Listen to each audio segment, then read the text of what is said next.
ஏத்தாப்புல இருக்கிற பாப்பாவுக்கு நாங்கள் வெளியில் போயிட்டு போபோ ட்ரிங்க் குடித்தோம். அது குடிக்கும்போது பபுளாக வரும், சூப்பராக இருக்கும் அப்படின்னு சொல்லியிருக்காங்க என் பையன்கிட்ட. என் பையன் அதை கேட்டுட்டு எனக்கு கட்டாயம் கடையில் வாங்கி கொடுத்தே ஆகணும்னு அடம் பண்ணான். சரி இருடா நான் வீட்டிலேயே செஞ்சு கொடுக்குறேன்னு சொல்லிட்டு ரெசிபி ஃபோனில் போட்டு பார்த்தா சிம்பிளாக தான் இருந்தது. சரி வீட்டிலேயே நம்ம ட்ரை பண்ணலாமேன்னு சொல்லிட்டு ட்ரை பண்ணி பார்த்தோம்ப்பா.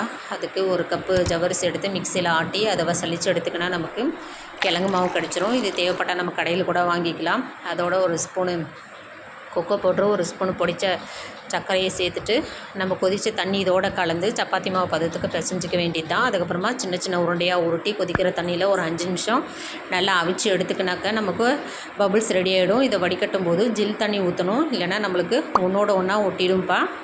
அதுக்கப்புறமா நம்ம 2 ஸ்பூனு நாட்டு சர்க்கரை, 1 ஸ்பூனு காஃபி தூள், அப்புறமா கொஞ்சம் தண்ணி சேர்த்து நல்லா கொதிக்க விடணும்.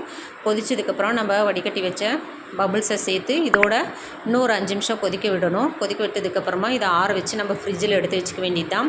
அதுக்கப்புறமா நல்லா ஜில்லுன்னு இருக்கிற பால், நாட்டு சர்க்கரை நம்ம எடுத்து வச்சோம் பார்த்திங்களா அந்த பபுள்ஸு, அதுக்கப்புறமா ஐஸ் கட்டி சேர்த்து நம்ம குடித்தாக்க சூப்பரான பபுள் ட்ரிங்க்கு ரெடி ஆகிடுச்சுப்பா.